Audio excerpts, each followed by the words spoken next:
Hey, so good to see everybody today.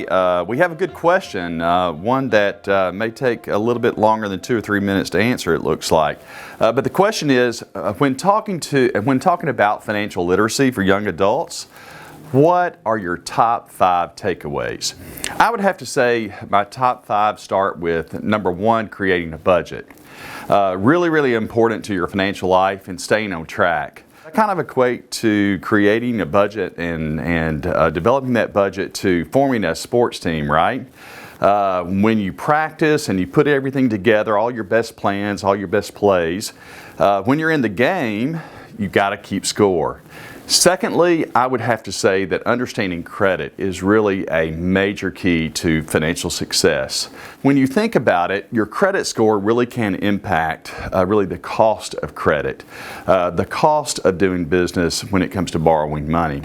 It's important to understand what makes up that credit score, how you can improve it, and actually how you can make an effort to keep it just as clean as possible so that the interest rate that you borrow at is at the lowest possible rate possible. Thirdly, I would say the most important thing to do is to actually just save for emergencies.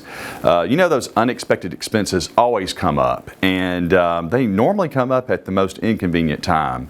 You know, the experts say that you need probably 3 to 6 months of income stuck away in that emergency fund so that you'll have access to it in the event that you do have something that happens and you've got to write a big check for. So make sure that you save for that emergency fund and save for those emergencies because they will come along. Fourthly, I think it's important to remember to invest in your future.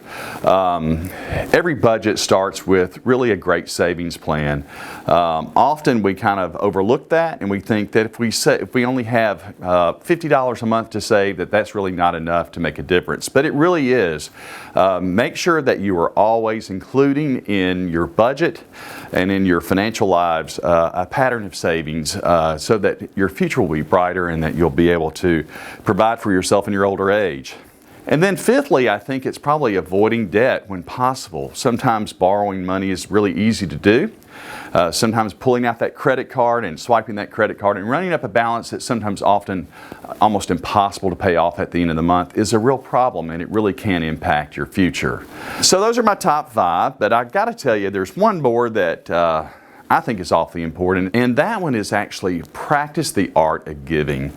Never forget that a generous heart really does reap big rewards. So be generous with your money and make sure that you are intentional with your money and make sure that you're taking care of business each and every day when it comes to the things that you're really blessed with. So good question. Enjoyed talking a little bit about that today. If you'd like to leave another question, you can do so below, or you can actually go to leadercu.com/Todd and leave your question there, and I'll be glad to answer that for you next time that we meet. Have a good day.